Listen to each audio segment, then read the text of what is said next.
everybody, and welcome back to the Drive Pink Dialogue. I'm your host, Scotty. I'm here with my co-host, Saur.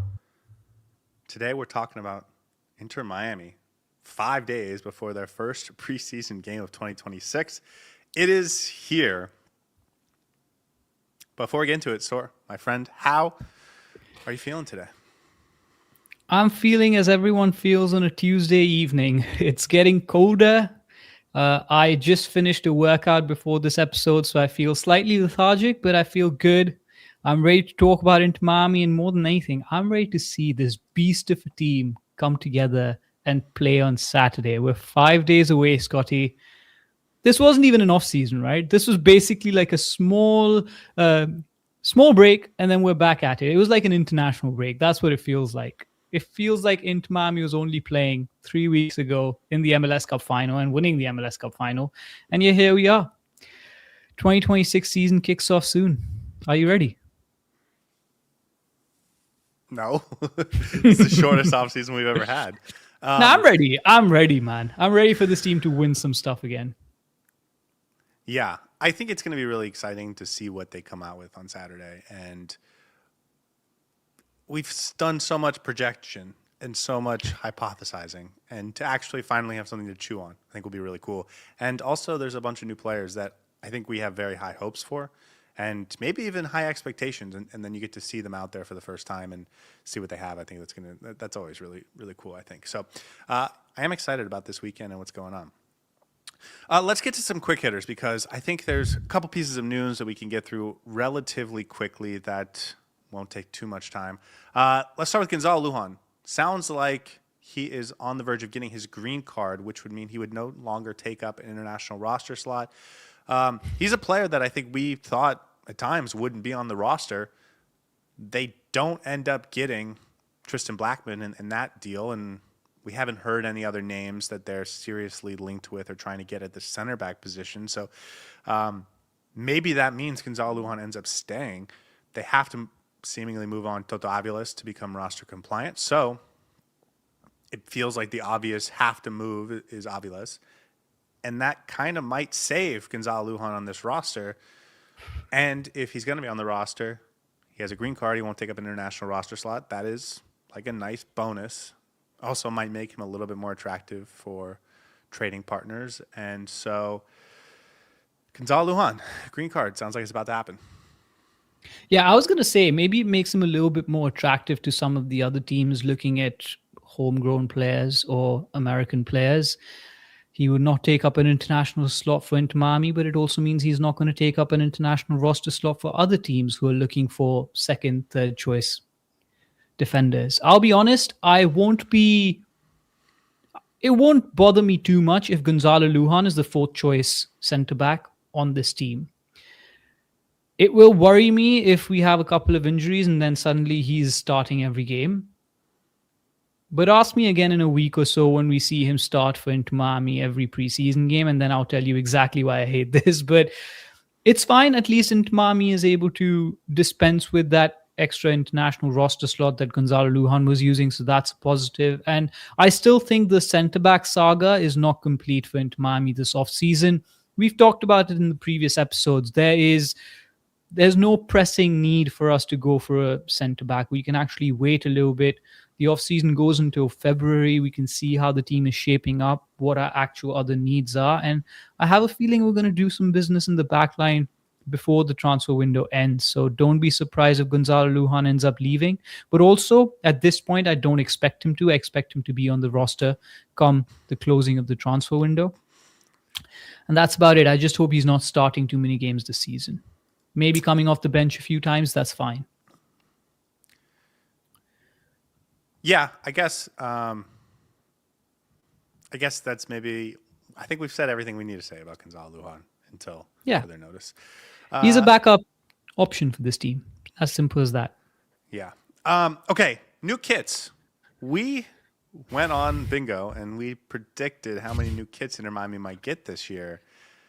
You said 3. I said 2.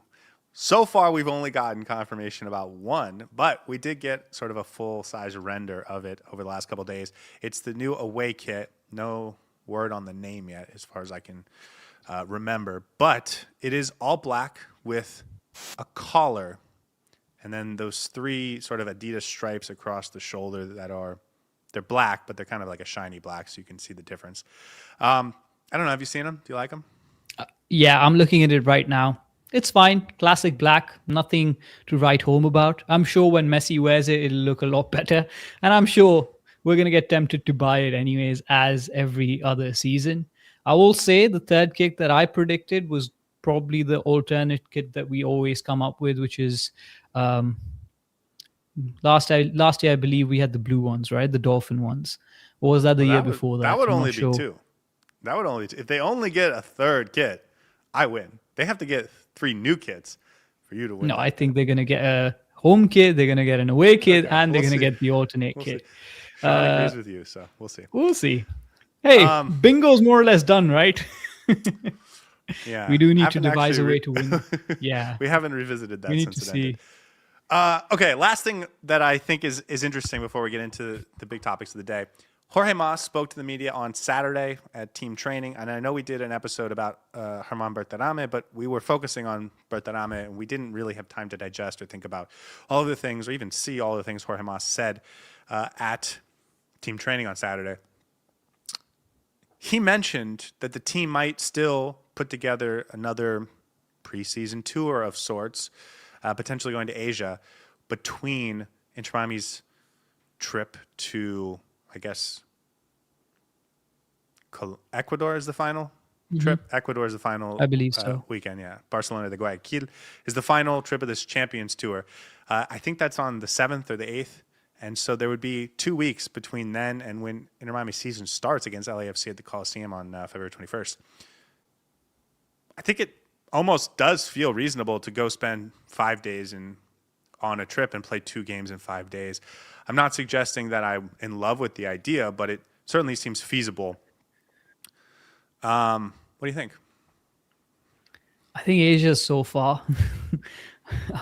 It takes a while to get there, and I don't know if it's worth going just for 5 days. We know what happened 2 seasons ago when Inter Miami went to Asia for the preseason.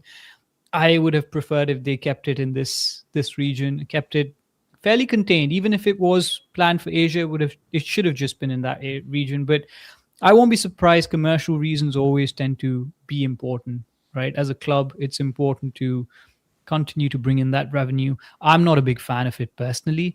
I don't like players exerting themselves during the off season, and on preseason, it's important that we focus on the fitness levels, focus on the games that are at hand, rather than do the around the world tour. But again, I understand why the club is doing it, and I guess it'll be good for the Asian fans as well, who get to watch Messi play, who get to watch Inter Miami play, and the new signings as well. So I hope it turns out to be good for us. But knowing the fact that the CONCACAF Champions Cup is coming thick and fast, I hope it doesn't interfere with our preparations, because that's the most important thing. Yeah, I guess it depends on what the trip is, right? 2 years ago, they went on a 2-week trip, and they went to the Middle East, and then they went to East Asia, and it was, you're talking about 3 times as many days away, and a lot more travel, a lot more miles. I think if you're talking about a 4 or 5 day trip and you're playing 2 games in Japan, or maybe Japan and China, and you come back and you're not kind of circumnavigating the globe, it might be a little bit easier than it was 2 years ago. But I absolutely hear your point. I think it's fine. I also will say they need more games, I think, this preseason. So whether that trip comes together and it becomes like a financial thing for them, or it is just invite Newell's Old Boys again or something like that, I still think there are probably at least 2 more games coming this preseason beyond the 3 that are already scheduled. So, yeah. It'd be cooler if we could get those teams to come here and or maybe play on the West Coast or something, but I have a feeling that probably won't be quite as lucrative. Okay. You ready to hear about my conspiracy theory? Actually, Scotty, you have a few. Before we get to it, there's some people asking in the chat how to watch the preseason games. I don't have that information, and maybe someone in the chat will. What I will tell you is just check Twitter the day of the game. There will be lots of people, including the club, publicizing and publishing the information on how to watch both in the US and worldwide. So that information will become very widely available on game day. I have a conspiracy theory. Which one? The aliens abducting Messi right before our CONCACAF Champions Cup important game against Monterrey, or Luis Suarez playing for the other team, or no, it's not. Many. It's not a bad thing. I want to be clear. Okay. I think that in the month or two between the end of the regular season and the end of the MLS Cup run, the club with Messi and Javier Mascherano kind of devised a plan for this offseason. And that was, let's go get a number 9. And especially in that last month when we saw Messi play as the false 9 and we saw Suarez off the field and we saw kind of glimpses of what this team could look like moving forward, especially with Jordi Alba, Sergio Busquets retiring. Maybe at the time we weren't sure Luis Suarez would even be back. And it felt like there's a new evolution of what Inter Miami could be. And I think you were excited about it. I was excited about it. Everyone was excited about it. And then they all went on vacation. And the front office got to work on putting it together. And they kind of came to this idea that maybe it will be better for us to go a slightly different direction. Let's delay that a little bit. Let's shore up our back line with an all-star goalkeeper. Let's get some star defenders back there. Let's replace Busquets and Jordi Alba. Let's bring back the firepower that got us the MLS Cup. And then we'll save that DP spot until the summer when there's going to be a lot more names available.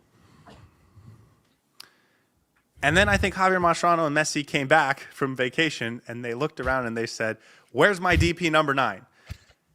And the front office said, "Well, about that." And then Mascherano and Messi looked at them and said nothing, but with their eyes they said, "Fix it now."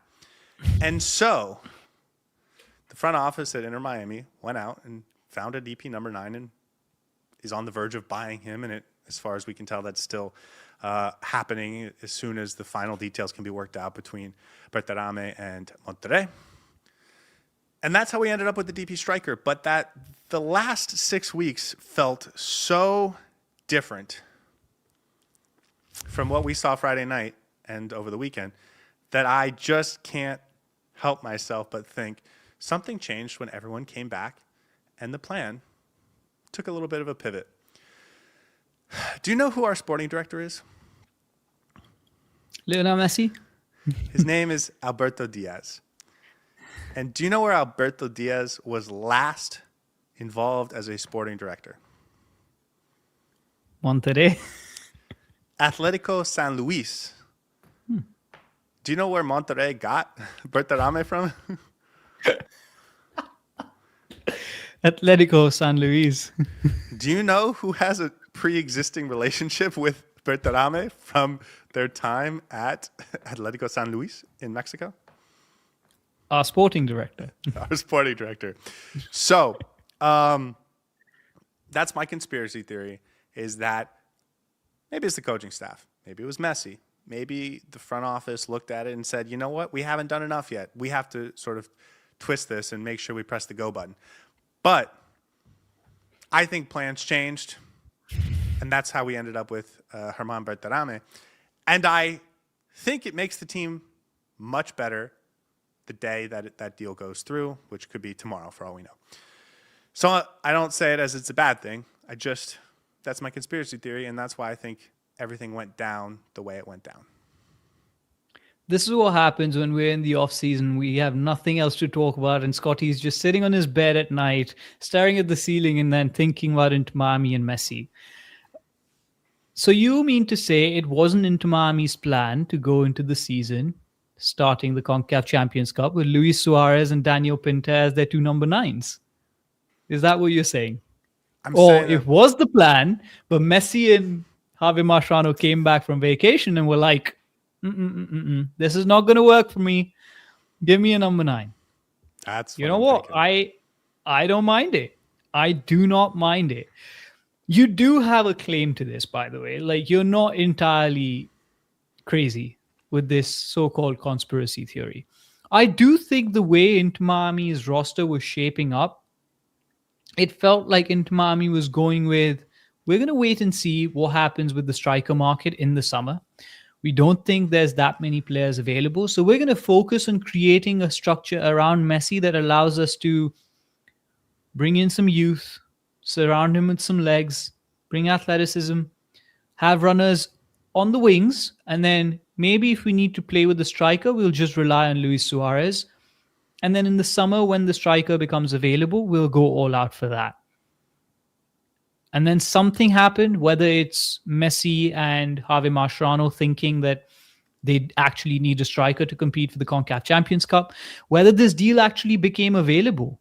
Maybe this emerged at a time when Inter Miami was monitoring the situation with Berterame.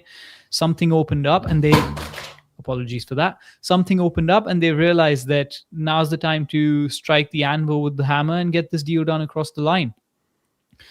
There seems to have been a pivot because the only other option is that Inter Miami was like, we're going to throw the kitchen sink at this transfer window and we're going to obtain every single target, every single position that we want to fill. And we're going to make it work despite the MLS roster rules. If that's the case, then hats off to the sporting director, hats off to the front office, because they're not sitting still. They're going all out and they're thinking, we're going to basically improve every single position that there is on the pitch. Whatever it is, you said it right. This improves this Inter Miami squad. And I think we're not understanding the depth of how this actually impacts the squad. If the Berterame signing goes through, if Inter Miami is able to get one more centre-back, we're looking at potentially the best transfer window Inter Miami has had in years, maybe ever. And this is after last season's transfer window where we got the likes of Allende, Telasco Segovia, eventually Baltazar Rodriguez, who improved the squad exponentially.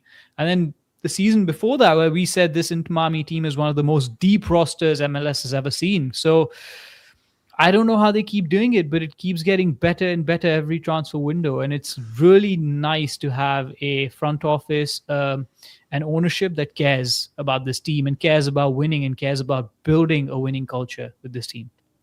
Yeah, and listen, they were after Tristan Blackman. They were after this kid from Bolivia, Moises Paniagua. They wanted Baltasar Rodriguez back. Like, if those things had happened or happened earlier, or they were able to make them happen, I don't think we would have been able, or at least wouldn't have signed a DP number 9. And that was 2 weeks ago. We were sort of thinking along those lines. But to your point, plan A, okay, maybe it didn't quite go the way you want. As Luis says, Vancouver maybe backs out at the last minute or whatever on a Tristan Blackman deal. We're not going to let that stop us. We're going to go out and continue to make this roster as good as possible, pulling all the levers we can pull. So that's my conspiracy. But do you think maybe this is contingent in the Blackman and Baltazar deals as well? Because they looked at that, they thought, this is what we want to spend most of our energy on. Get that centre back, get the Baltazar deal over the line, and then we'll be comfortable where the roster is. And then plan B was, if those two don't work, what's the next position that we want to put our efforts in? We could maybe go out and get an alternative to Blackman, alternative to Baltazar, but that's not good enough. In fact, our plan B is not actually getting an alternative to those two players, but getting a DP9. That's our plan B. So maybe, do you think the fact that we weren't able to make the Blackman deal go through and the Baltazar Rodriguez deal happen is why we turned and pivoted to a 9? And maybe that was the plan B all along? Or do you think this was just an opportunity that came through? My theory is everyone came back and was like, you know what would make us way better if we got a DP number 9. And I just, this connection between Alberto Diaz, who's the sporting director at Inter Miami, for those that didn't know, and Berterame from their time at Atlético San Luis down in Mexico, makes me think he was like one of the first names they came up with. And that's not to say anything bad about Berterame. Like, I think he's going to be a really good player, and we're about to talk about what he might be this year, and it's going to be pretty fun and exciting. But like, just the fact that he ends up being the guy makes me think that this all happened pretty quickly and was a pivot based on one thing or another. Okay. Should we talk about this demon lineup that we're putting out there? Because assuming Berterame comes through, we're looking at a back line that has possibly the best defender in Inter Miami history at center back in Mikael. Maxi Falcone, who was huge for us late down the season. Probably a defensive upgrade in our left back spot. And then at right back, we bring back Ian Frey, who was pretty good defensively. The midfield defense gets even better when you take Busquets out. And now our attack, less creativity, but more guys that are just trying to score all the time, every single game in Berterame and Allende. And Messi has more of a role of just create with a better defense, a better goalkeeper, and more guys trying to score at all times. It's a demon lineup. It's a demon lineup. We have a demon lineup. Do we even need to say anything? Now, let's take a step back, right? At the end of the season, we lost a few very crucial pieces that are impossible to replace. You can't replace the creativity of Jordi Alba. You can't possibly replace what Sergio Busquets does in the midfield. So for the purpose of this analysis, for this exercise, we can say that Inter Miami lost a lot of creativity. That is impossible to replace no matter what kind of players you get in. So what do you need to do to A, match up to that level, and B, sort of go beyond the level that the previous team was capable of? I think you surround this team, you surround Lionel Messi with athleticism, with legs, with defensive stability. You bring in players who are able to be defensively astute, who will play in a good structure. You bring in midfielders who can run, who can cover for when you face oppositions in transition. And then you bring in the pieces in the front line that are able to score the goals like Allende. Well, you've added Berterame as well. And that's exactly what this offseason has been about. It has been about ensuring that, okay, we may not have the same level of creativity. The burden of creativity might have increased in the likes of Lionel Messi. If he is taking on all the burden of creativity, we don't want him to defend anymore. We don't want him to be the one to press. We want him to be solely and utterly responsible for being that creative outlet. So what do you need to do? You need to give that burden to the other players and bring in players who can actually do the defensive duty a lot better. Mikael, we haven't seen him play for Inter Miami yet, but I have a feeling he might actually be the best defender Inter Miami has seen. Possibly next to Kamal Miller, maybe even better than him. Maxi Falcone emerged into his own last season. Those two together, I feel, are going to be an absolute beast centre-back partnership. And don't be surprised if they become our favorites when it comes to putting in that heart, putting in those performances, bullying the opposition offensive line. Then you have someone like David Ajala coming in, who has been phenomenal for Portland Timbers in that midfield. You're saying the likes of Yannick Bright, who are in their third season with Inter Miami, still have to fight for their position, and rightly so, in the midfield. Even if we don't play David Ajala or we don't play Rodrigo de Paul every single game, you put Ajala next to Yannick Bright, that itself is such a solid midfield. That midfield would eat up ground like it's nothing, win balls like it's nothing, and then just allow Messi to hit on the break and score goals. So it almost feels like we've basically said, okay, we've lacked the creativity now because Sergio Busquets is gone, but we're going to build up our defensive units so high. The ceiling is going to go up so high that Messi and the offensive line can just have fun out there. And that's what it feels like. I hope this allows our offensive line to have fun. And as you said, it feels like we're developing a beast of a lineup. Absolutely beastly. You know, the thing about soccer is it's actually quite a simple game if you break it down to its bare components. Put the ball in the back of the net. Score goals and don't concede goals. And I look at what they've done so far in this offseason, and I look at the goalkeeping position, and it's, I think, the biggest single upgrade that Inter Miami's had since they signed Messi. I think we're going to see the best center back play we've ever seen at Inter Miami, with Mikael, with Maxi Falcone being more comfortable, more well established in South Florida and on Inter Miami and in the U.S. and in the MLS. And Noah Allen getting another year older and more experienced, and then maybe they will bring in another player. Maybe they'll find a way to go back for Tristan Blackman. Who knows? Or someone of his ilk. I think they're going to get more consistent quality play from the right back defensively because they're going to play Ian Frey more. And I also think what they're going to get from Facundo Mora is going to be better defensively, at least more sound defensively than what they've gotten from non-Ian Frey players over the last couple of years. And then I think at left back, they're going to be better defensively. And then I look at the midfield and I look at the players responsible for defense in the midfield, and I think they're going to be much better there too. So I'm looking at this and I'm wondering, does this have a chance to be the best defense Inter Miami's ever put out there during Messi or pre-Messi era? And I think the answer is that should be the expectation. Maybe defense is the wrong word, but preventing goals from hitting the back of the net, I think, is the right word. And if we're moneyballing this and we're figuring out how to score more goals and give up less goals, I think they've done a phenomenal job of taking that, how many goals we're going to give up from 1.5, 1.6 per game to like 1.1 a game. And if that actually plays out the way I think it will, and no one gets abducted by aliens this season and everyone, feels good and hits form and no one has a terrible 3-month stretch or anything like that, I think that should be the expectation, is that this is one of the top 3 or 4 defenses in the MLS, potentially with like upside to that. And that's pretty exciting. Not even talking about anything in front of that. If we just consider the defense for a bit, and then we can turn to the offense and how that fits into this entire equation and whether that actually translates to this being a beastly team.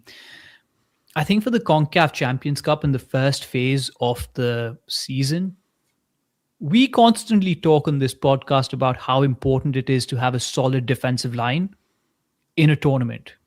In knockouts, the defense is what wins you the game. You can win by 1-0. You can win by 2-1. You can win by 5-0 as well, obviously. But I think over the course... Generally, you're right. The only exception is if Tadeo Allende goes berserko. Yes, then you can just win every game 5-1. But I think over the course of the tournament, the team with the best defensive stats usually wins the tournament. I think Inter Miami is setting themselves up for success in that area. I am not so concerned about our ability to score goals. I am more concerned about our ability to concede.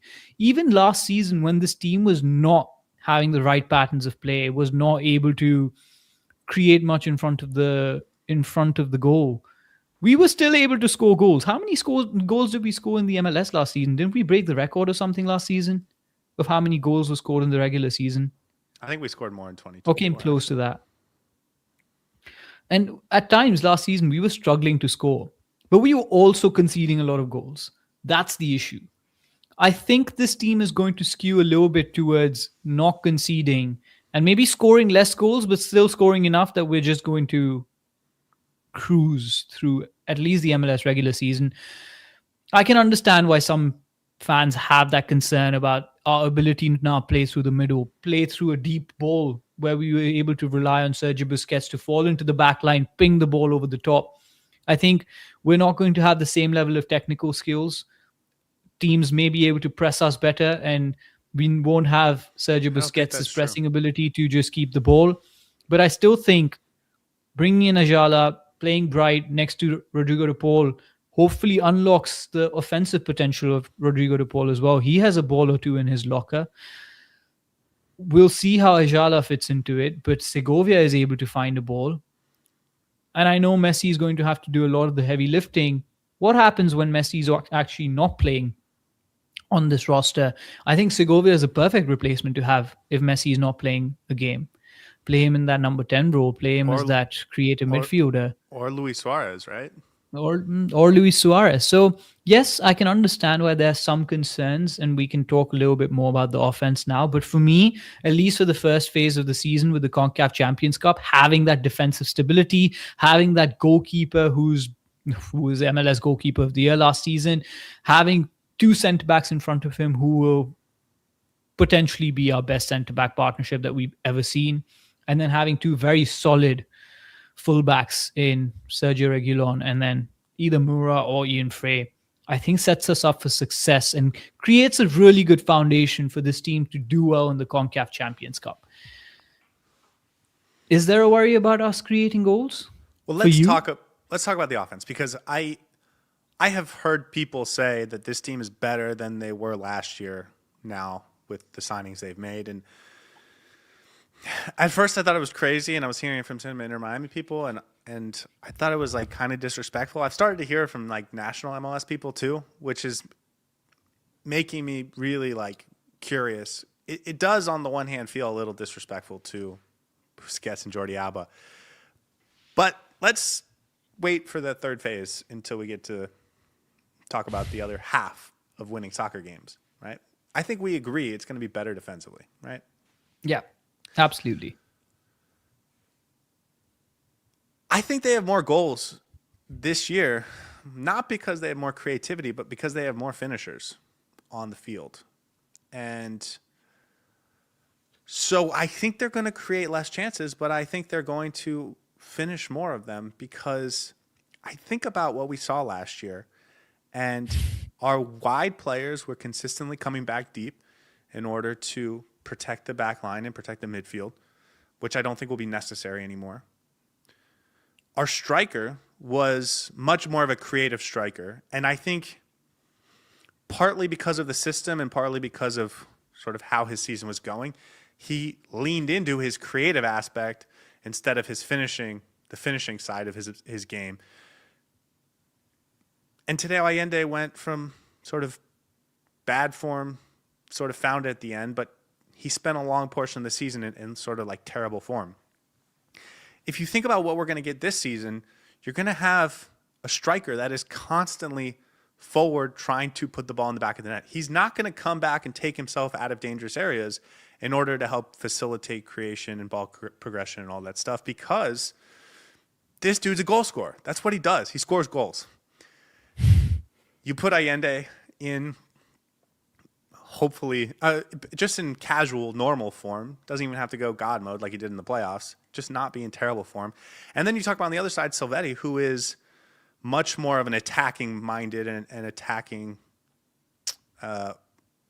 profile than like a Telasco Segovia or Baldassar Rodriguez, who we played on the left much of the season. And I think you're looking at less creativity throughout the team, but more guys that just want to finish. And so I think you're going to get a higher percentage or a higher number of like quality chances at the point of attack, because Allende and Berterame are going to constantly be in a position where Messi can slot it to them and they can take their shots. So I think there's a chance they score more goals this year, even if it's not as creatively impressive throughout from like back to front, which it won't be. And there's another point, right? I think one of the weaknesses Inter Miami had last season, at least for large parts of the regular season, were being cut through the middle. You mentioned this. Wide players often had to come back to either support the midfield or the back line. We could get broken down quite easily in transition. I think what we've done in the offseason with the back line and the midfield allows us to play slightly higher up the pitch. I think we've added a bit of speed with Mikael. Sergio Reguilon is maybe not the speedster, but he can keep his own. We've seen Ian Frey is good in tracking back. I think we are able to play a slightly higher line in defense, which allows the midfield to also play slightly higher up, maybe even leave someone like Ajala isolated.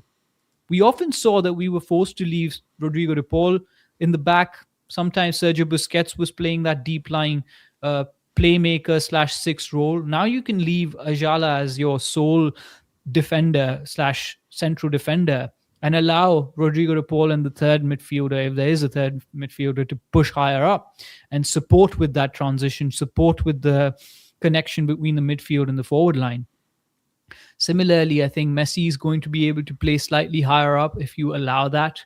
And then we've seen, and you mentioned what Silvetti and Allende are able to do with Berterame up top. That offers a completely different dimension. He's going to take a shot, even if he's like slightly outside the box. He's going to try and get a shot off or create an opportunity in front of goal. So there's definitely credit to what you're saying. I think Berterame is like the key to this, though, because if we had ran it back with Suarez, or we had gone with Messi as the false nine, and you had Silvetti and Allende on either side of him, like you've lost so much creativity through Sergio Busquets and taking Busquets and taking Jordi Alba and Luis Suarez in that scenario off the field, that like you just feel like who's going to score all the goals? And then you put Berterame on the field, and it's like, well, he's going to score all the goals because he's a goal scorer and he's a finisher, and he's never had anyone give him service like he's going to get from Lionel Messi this season. So,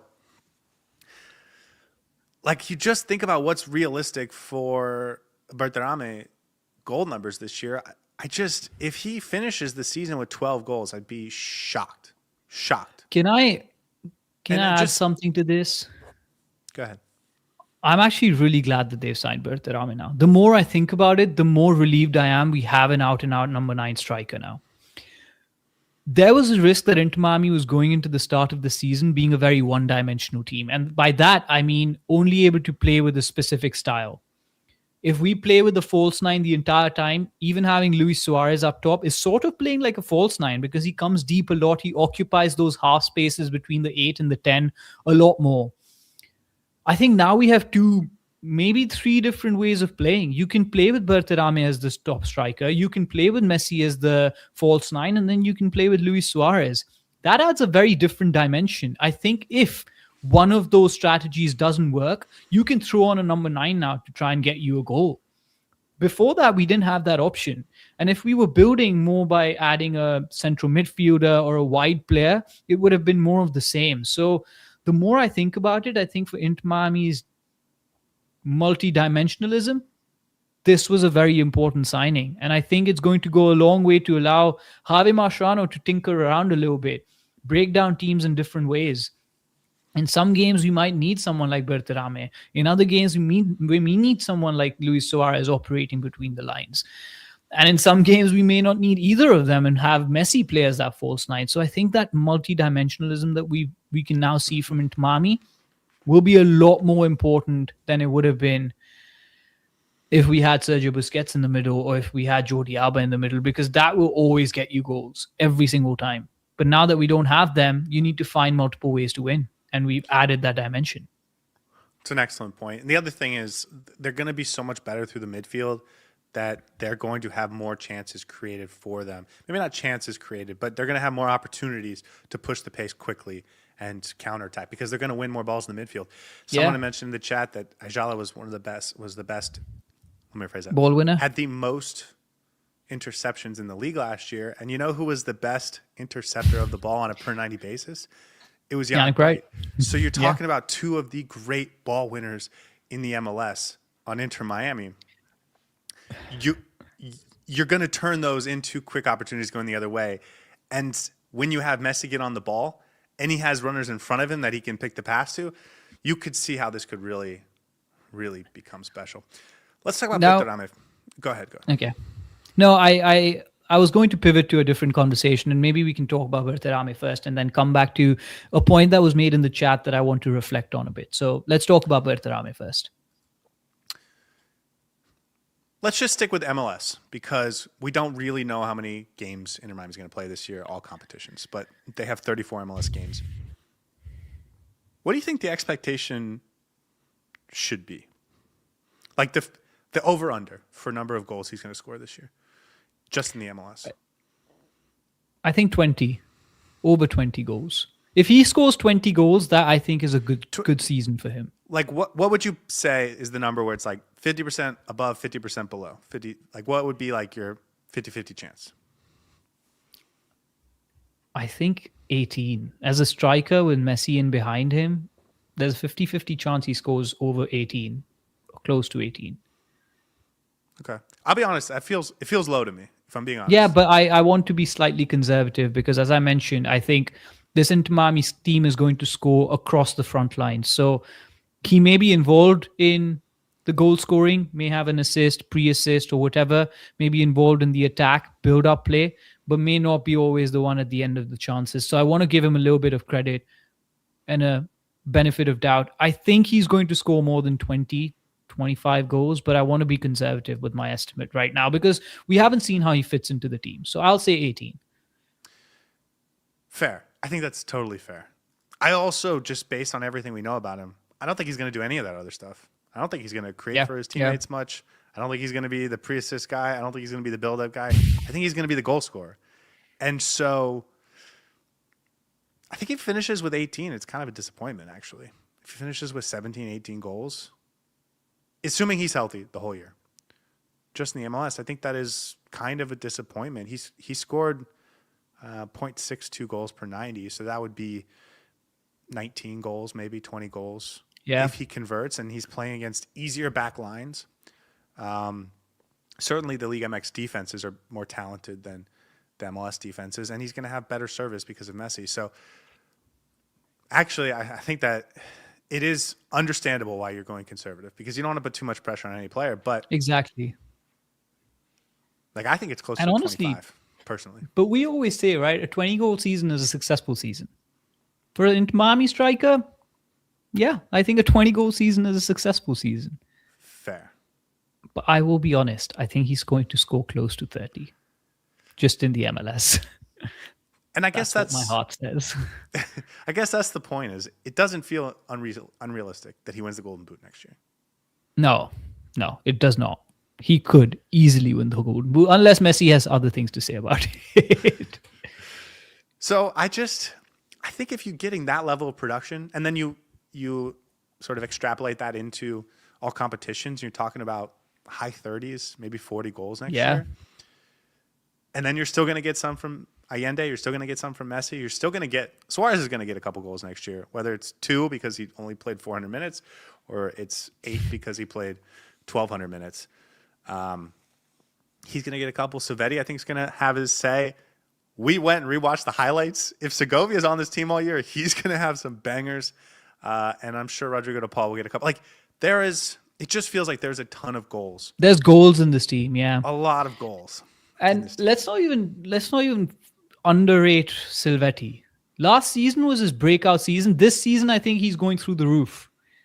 He didn't have much time on this Inter Miami team, and he slowly and steadily, well, not slowly and steadily, actually, very, very quickly, like a bullet train, became a very important player for this team. He has a full season with Inter Miami now. I think he is going to be the player to watch out for this season. Don't underrate how many goal contributions Silvetti might have for this team. Having Silvetti on that left wing side every single game and having Berterame on top, I can just see them pinging balls into the box for Berterame and him just heading it into the back of the net constantly. That could easily be our new Jordi Alba Messi combination, by the way. You know what I'm seeing? I'm seeing Messi running at defenders and then just slipping a ball through to him consistently and then him just powering into the back of the net. Because so often, I mean, we saw that with him and Suarez a lot and him with José Martinez and him with Campana. We saw it plenty of times, but so often Suarez would pull out to try and be more of a creative piece, to be more helpful in the buildup and stuff. And I just think Berterame is going to be trying to be the guy at the end of the ball every single time. He's gonna want to get on the end of it every single time. And so I just think that means there's going to be more opportunities for Messi to put the ball through to him and he's going to score more. And Messi drags defenders away, which creates space for other players. And what you've seen from highlights of Berterame, he will thrive in that space. That goal that he scored against Inter Miami, he had that much of a space that he shimmied into and then just shot a bullet out of his right foot. That's what he needs. So if Messi is dragging those defenders away, even if it's Silvetti in behind, Allende in behind, Berterame in behind, I think it's going to be exciting. The more I talk about it, the more I get hyped up for how we're going to be able to score goals. Don't be surprised if we score goals in multiple different ways. I just think this Berterame thing could really work. I really do, because he's the type of player that will perfectly take advantage of what Messi provides, I think. At least compared to the guys that we've had so far on Inter Miami. Let's be fair to Busquets and Jordi Alba. I don't think they're going to be as good creatively, especially in terms of ball progression, like finding ways to get the ball into dangerous positions for the final pass or for the final shot. Their ball progression, I don't think is going to be as good. And then the most underrated thing that I think we're going to miss over the next 2 months is just that knack they had for when to push the pace and when to slow it down, and seemingly always made the right decision, especially when you go back and rewatch the games. They were just clinical when it came to figuring out how to make the pace of play advantageous to Inter Miami. I just can't see how we could be that good, but I still think there's a lot of goals. I still think they're going to be really good defensively. And Yeah, I maybe think that's all there's that two matters. things for me. For me, the two things are the technical ceiling, and then, as you said, the IQ and the veteran play ceiling for this Inter Miami team has obviously gone down, and that cannot be replaced. Yes, you can bring in a veteran striker. You can maybe bring in someone in the back line that adds to that, but the brain that Sergio Busquets and Jordi Alba had on their shoulders is irreplaceable, and that technical ceiling for this team has gone down. So I'm glad that we've actually gone away from trying to upgrade the technical ceiling and IQ and actually just focused on the athleticism. And as you said, the goals are there in this team. It's just a matter of whether we click or not. And that brings me to the point that I wanted to make. I think Luis in the chat mentioned that the PSG team with Messi, Neymar, and Mbappe had everything on it, but they weren't able to click. And for me, this Inter Miami team has more often than not been a team on paper. The number of times we've been on this podcast and said, on paper, this Inter Miami team should be exploding and eating up all their oppositions. I think only towards the end of last season did we actually start seeing this Inter Miami team evolve into this absolute beast of an 11 that we would expect it to be. And that's my one concern. Javier Mascherano, when given too many options, often tends to make the wrong choice. Now he has options of how he wants to play. Now he has options of who he wants to put in the midfield. Now he has options of playing with a striker, without a striker, false nine. There's multiple different iterations of this 11. We talked about this offline, that we can put on multiple different players, different iterations and combinations of those players, and this team is still fantastic. But will Javier Mascherano find a way to make this team click? Will he be able to make that choice of playing a central three if he sees Ajala and Bright being phenomenal together? Will he be able to adjust his lineup to play a midfield three instead of a two? Will he be able to understand when he needs to play Ajala, when he needs to play Bright? Like there's so many questions now. Will he be able to allow Berterame to flourish in the way that he needs? Will he ask him to do certain things that he's not capable of? Like, how is it going to look? So I think the on-paper question is going to be very interesting, and it may just get answered in the next 3 games in the preseason for me. Yeah, I almost don't want to say anything because we're so close to learning so much about what the plan is. No, that's absolutely right. But there's always that question mark with Javier Mascherano. So I want to be the pessimistic one in this particular episode. So I'll let you off the hook here, and I'll be the one who says we need to find our potential. There's a lot of potential in this team.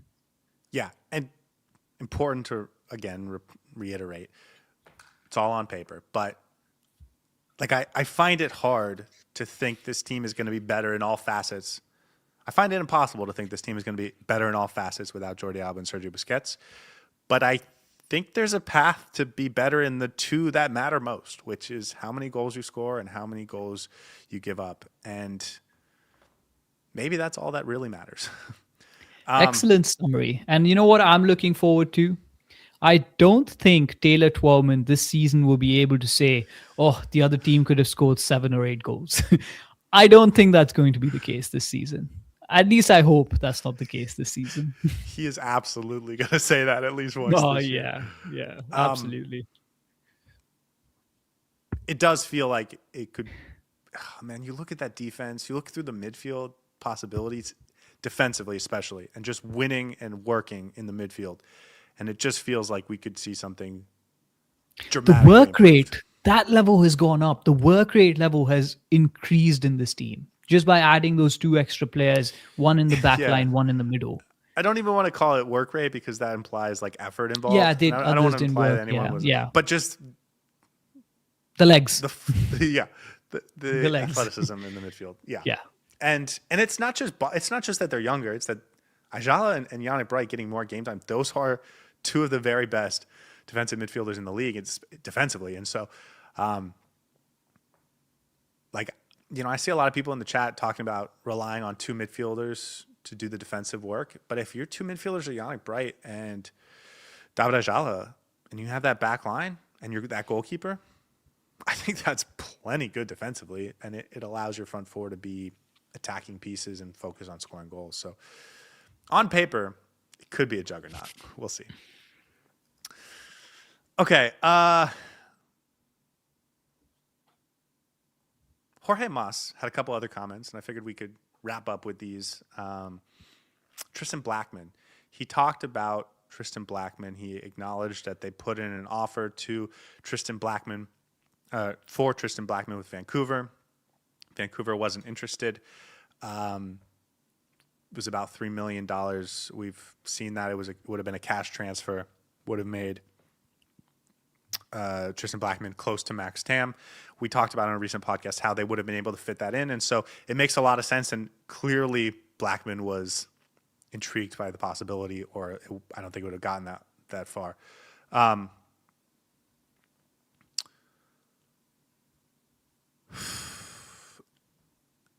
Then Vancouver's CEO came out in the last couple of days and said, if they were interested in selling Tristan Blackman, that would have been a fair offer. And it's not that they felt it was a ridiculous offer or they were insulted by it. It's that they're not interested in selling Tristan Blackman. Then you have the drama with him skipping the first day. He's currently on their preseason trip to Europe. I think they're in Spain. The way Jorge Mas talked about it on Saturday made it feel like it's done as far as Miami's concerned unless something changes that's out of their control. But do you think it's done? I think so. I think things will have to shift quite significantly for this to work through. Again, I think patience is key here. I don't think with what Vancouver's CEO said that they're in a position to sell. Like, they don't need to sell him. Unless Blackman actually pushes for this move, I don't think it happens. So I'm going to put this at like a 4 out of 10 for now. And maybe we go in for a different defender. But what I do want to say is it's very refreshing to have your co-owner come out and say these things in the open. It gives you a sense of where things are. He said we tried. He said we made it work. We tried to make it work. We put out an offer and it didn't go through. And I think it's perfectly fine. But I love the candid nature, the way Jorge Mas spoke to the media yesterday. I know some people don't like it. Maybe it's better for the owners to just take a step back, not make these comments in the media. But I actually really enjoy it. For me, it just, the candor actually helps the fans a lot. So glad they tried it. Maybe we'll revisit this in a couple of weeks. But for now, I think it's, dead in the water. Yeah, well, just as far as Jorge Mas is concerned, I don't think a lot of other owners are as invested in their team as he is, from like just wanting to be there and see it work and make it work and all that stuff. So I'm not sure a lot of other owners are like paying attention when their sporting director is, exactly how they're negotiating or what they're offering or whatever. And it's sort of like, here's your budget and, whatever. I don't know how deep they are on scouting and player identification and stuff like that. So, well, and then also don't go to training on the first day and speak to the media. So it's not even that he was open and honest. It was that he's that involved and that informed and that a part of everything and at training on the first day to see everything and be a part of the excitement. So you're right. That is cool. The second part to that, though, was that Baltasar, sort of in the same vein, Baltasar Rodriguez is also likely not coming back at present. Inter Miami brought him in on loan a year ago, and there was a purchase requirement from Inter Miami if he played a certain number of games, which he obviously did not because he missed 80% of the season. So then it downgraded to a cheaper purchase option that Inter Miami can't pay without making him a U22 DP.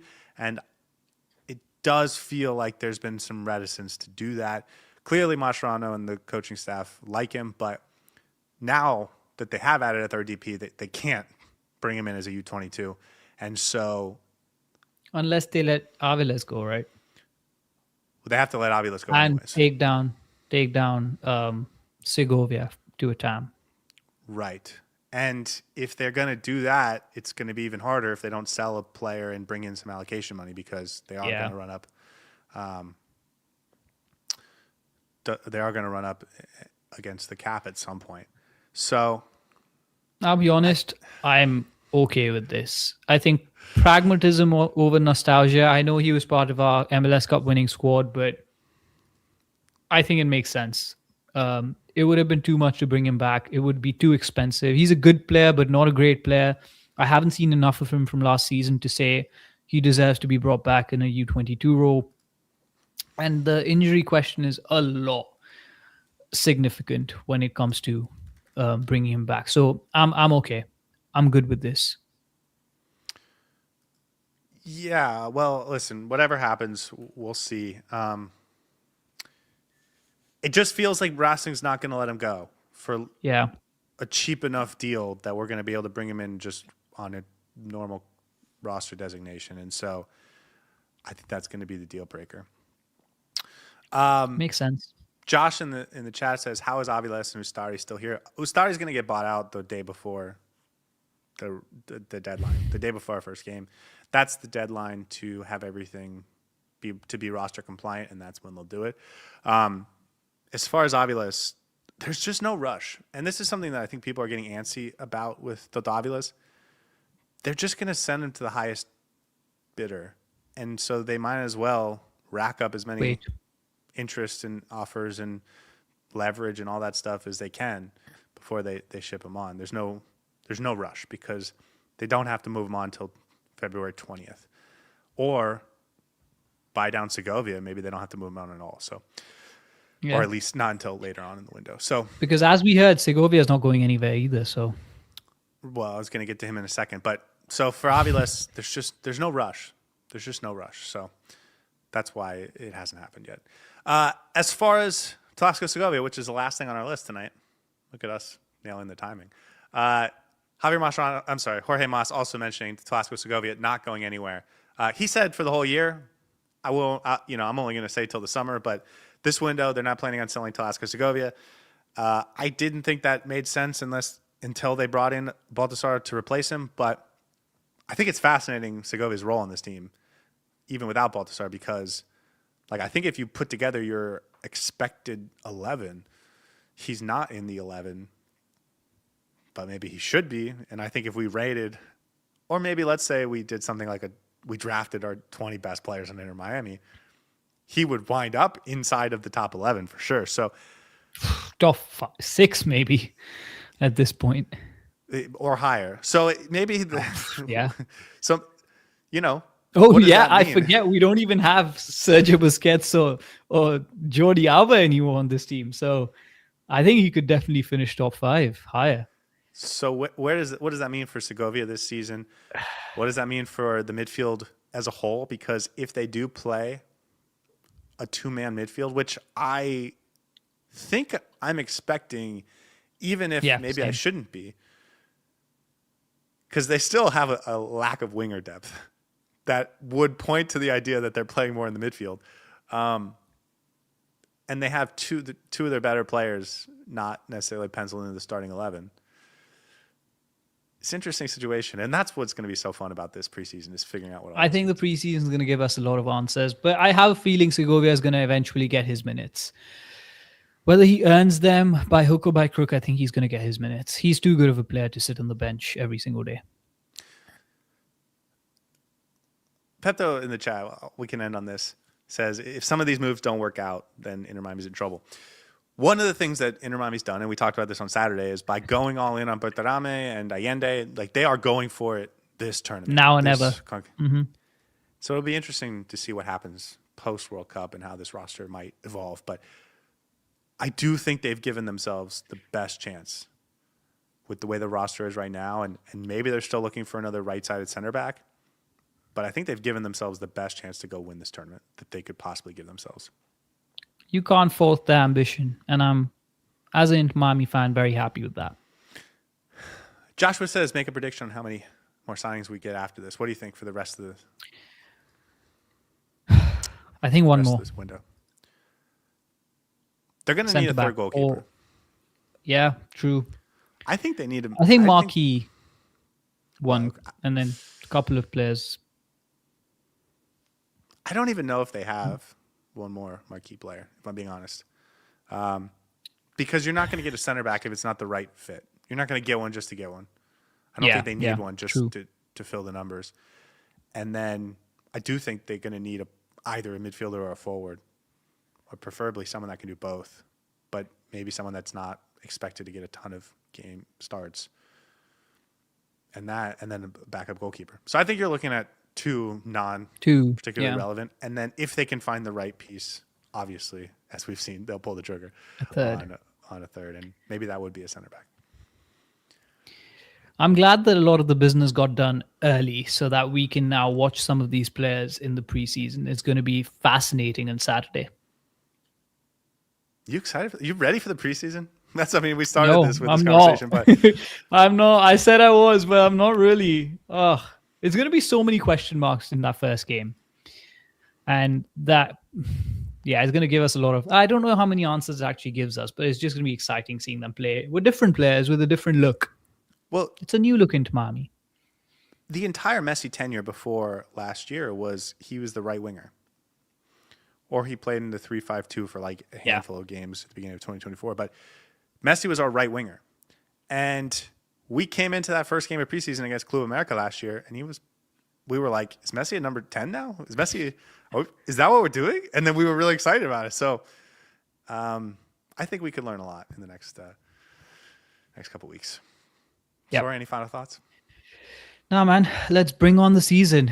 It's an era without Sergio Busquets and Jordi Alba, but it's an era that we look forward to nonetheless. Bring on more trophies and up the Herons, right?